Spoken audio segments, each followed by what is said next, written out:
Bismillahirrahmanirrahim. Assalamualaikum warahmatullahi wabarakatuh. Bertemu lagi pada pertemuan ketiga di acara praktikum dengan tema benda ergastik ya. Benda ergastik itu apa? Merupakan bahan yang bersifat non-protoplasmik atau non-protoplasma. Jadi sifatnya adalah tidak berupa cairan tapi padatan ya. Bentuknya bisa berupa bahan organik maupun anorganik yang merupakan hasil metabolisme yang berfungsi untuk pertahanan, pemeliharaan struktur sel, maupun juga untuk cadangan makanan. Letaknya di sitoplasma atau di dalam cairan sel, atau di dinding sel, serta di vakuola. Di dalam sel benda tadi berupa amilem, ini berupa karbohidrat atau amilem merupakan cadangan makanan ya. Kemudian protein bisa berupa aleuron atau gluten, lipid baik itu lilin, kutin dan suberin maupun kristal Ca oksalat dan silika.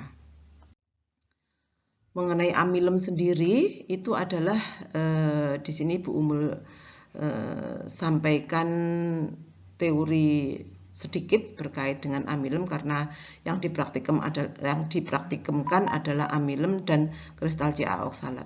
Amilem merupakan cadangan pada semua tumbuhan ya, yang mempunyai bentuk dan susunan yang tertentu. Nah, di sini nanti saudara pada praktikum ini harus melihat bentuknya seperti apa, susunannya bagaimana. Gitu ya. Bagian dari amilem sendiri ini bisa saudara lihat ya. Ada bagian yang disebut dengan titik inisial, nah atau hilus atau kadang-kadang disebut dengan hilum. Itu adalah merupakan titik awal pembentukan karbohidrat atau amilem tadi. Nah, itu di sini nih. Nah ini ya, jadi di titik tengah ini. Nah ini itu hilumnya. Kalau di sini ini ya, atau di sini ini. Nah ini. Nah, itu adalah merupakan hilemnya atau titik inisial. Selain itu, saudara nanti juga harus melihat lamelanya. Lamela itu garis-garis halus mengelilingi ini. Nah, ini ya. Ini lamelanya. Ini lamelanya. Jadi mengelilingi hilum tadi. Nah, dari model inisial, titik inisial dan lamela tadi kita mengenal ada dua macam tipe. Yang satu itu adalah bertipe konsentris dan yang satunya adalah eksentris. Nah, yang konsentris itu letaknya di tengah. Ini ya. Jadi AB ini konsentris. Kemudian kalau CD ini eksentris di tepi atau di pinggir toh. Nah, ini kan terus dikelilingi nih. Nah, ini titiknya di pinggir. Termasuk ini juga, ini kan di pinggir gini ya. Nah, ini tapi di dalam satu amilem terdapat dua hilum. Jadi kadang-kadang ada 3 hilum, ada 1 hilum dan lain sebagainya. Gitu ya. Nah, itu juga perlu saudara perhatikan juga. Berdasarkan jumlahnya bisa saudara lihat ini majemuk ya. Jadi ini ada amilem majemuk itu jumlahnya banyak dalam satu sel begitu. Satu amilem, sedangkan yang ini adalah satu satuan begitu. Itu ya. Jadi itu mengenai amilem. Sedangkan kristal Ca oksalat nanti bisa dilihat juga berada dalam sel ya. Cara penyiapannya nanti berbeda, Bu Umul akan jelaskan berikutnya. Nanti saudara lihat bentuknya apakah pasir, sesuai dengan namanya ya bentuknya seperti pasir, butiran-butiran kecil begitu. Kemudian ada berbentuk jarum ya berbentuk jarum, kemudian piramid ya, atau bentuknya seperti piramid gitu. Kemudian ada bentuk bintang atau drusen dan tunggal besar. Nah, untuk tunggal besar ini biasanya juga disebut dengan piramid juga biasanya gitu ya. Jadi nanti menyesuaikan saja, silakan. Boleh tunggal besar, boleh piramid. Kalau memang kelihatan disebut piramid ya sebut aja piramid. Kalau hanya bulatan besar begitu ya, kalau pasir kan kecil. Kalau bulatan besar ya boleh dikatakan tunggal besar. Nah, ini beberapa contoh yang Bu Umul ambil dari beberapa bahan tadi. Kalau ini itu Bu Umul ambil dari epidermis daun jeruk. Kebetulan kemarin saya siapkan dari jeruk purut. Ini bisa saudara lihat di dalam sel kan ada bulatan gede ini. Nah, ini ya, saya titik ini ya. Nah, ini juga ya, ini adalah tunggal besar ya. Kemudian ini bentuk bintang, ini saya ambil dari sisik daun durian, ya. Terus kemudian ini dari tangkai, kemarin itu tangkai Apium graviolen atau seledri, ini bentuk besar juga. Nah ini toh, nah ini kan besar, ada di dalam sel. Bukan yang ini ya, kalau yang ini bukan, ini bukan. Kalau ini itu penebalan dinding kolenkim ini, tapi yang kita ini, nah ini adalah bulatan besar yang ada di dalam sel. Kemudian ini secara skematis bisa saudara lihat tunggal besar itu seperti ini, atau prisma. Tadi Bu Mul seperti sudah sampaikan, tunggal besar bisa kadang-kadang disebut dengan prisma karena bentuknya menyerupai prisma. Ini yang berbentuk pasir, terus ini yang berbentuk apa namanya jarum ya, ada di dalam sel. Ini banyak sekali di bayam ya, terutama bayam duri itu banyak banget. Kalau saudara iris dilihat di bawah mikroskop itu banyak banget ini. Makanya biasanya dokter melarang seseorang yang mengkonsumsi kalau menderita apa namanya apa ya, untuk penderita tertentu lah ya, itu dilarang mengkonsumsi rematik ya, biasanya itu nggak boleh mengkonsumsi ini. Terus kemudian, nah ini kadang-kadang gini banyak gitu ya. Jadi karena saudara iris sehingga banyak sel yang pecah gitu, sehingga banyak dijumpai bertebaran begitu. Ini kristal CA oksalatnya ini yang berbentuk jarum. Kemudian ada juga yang berbentuk drusen atau bintang, itu seperti ini yang tadi ada di daun durian gitu ya.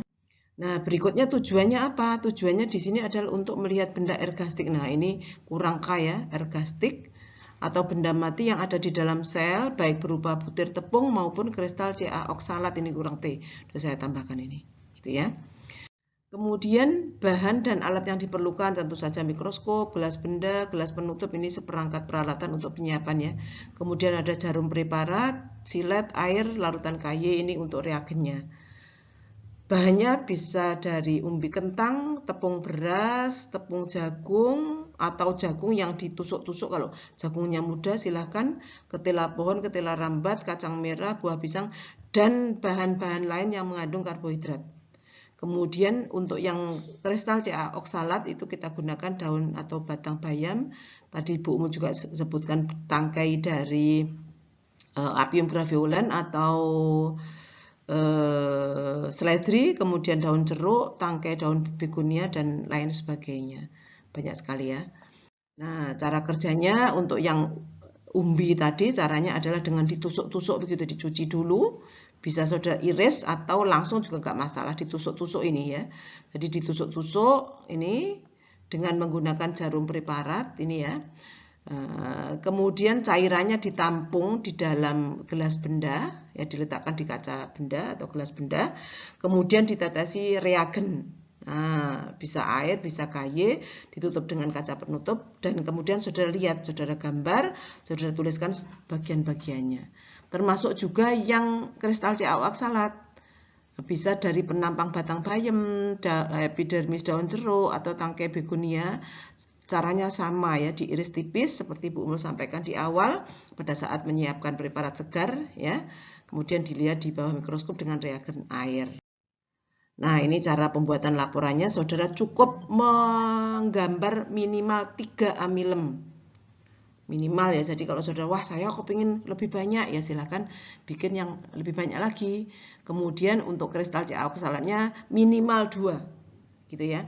Kemudian selain digambar, saudara harus menyampaikan klasifikasi dari bahan atau tanaman tadi, beserta penjelasan atau deskripsi singkat dari tanaman yang digunakan.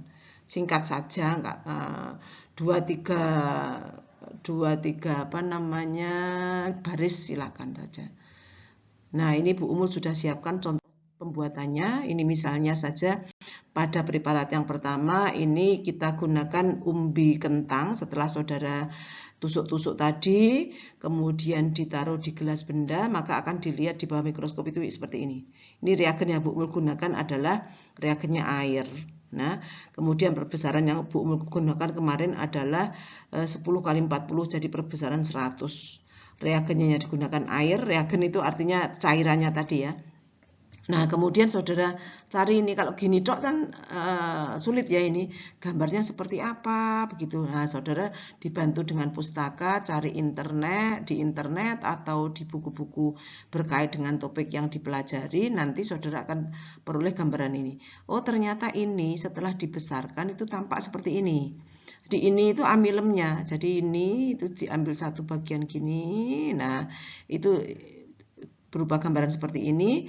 Ada bagian hilumnya. Nah, ini bagian hilumnya. Nah, ini Bu titik-titik ini ya, biar kelihatan. Yang ini ya, berarti nomor 2 kalau di sini hilumnya itu merupakan titik inisial awal pembentukan amilem, dan ini yang nomor 3 itu garis-garisnya itu adalah lamelanya. Jadi cukup seperti ini. Nanti saudara tuliskan klasifikasi dan kemudian penjelasan tanaman yang digunakan. Jadi misalnya kalau amilem dari kentang, ya kentang merupakan tanaman yang bisa diperbanyak dengan menggunakan umbi batang misalnya, dan seterusnya. Nanti saudara bisa cari pustaka, saudara tuliskan di sini.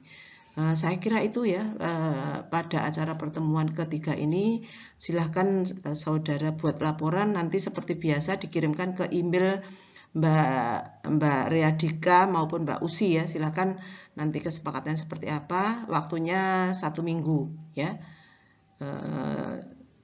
Terima kasih. Assalamualaikum warahmatullahi wabarakatuh. Oh ya, nanti kalau ada pertanyaan-pertanyaan dan lain sebagainya bisa di forum maupun di grup WA yang sudah kita siapkan.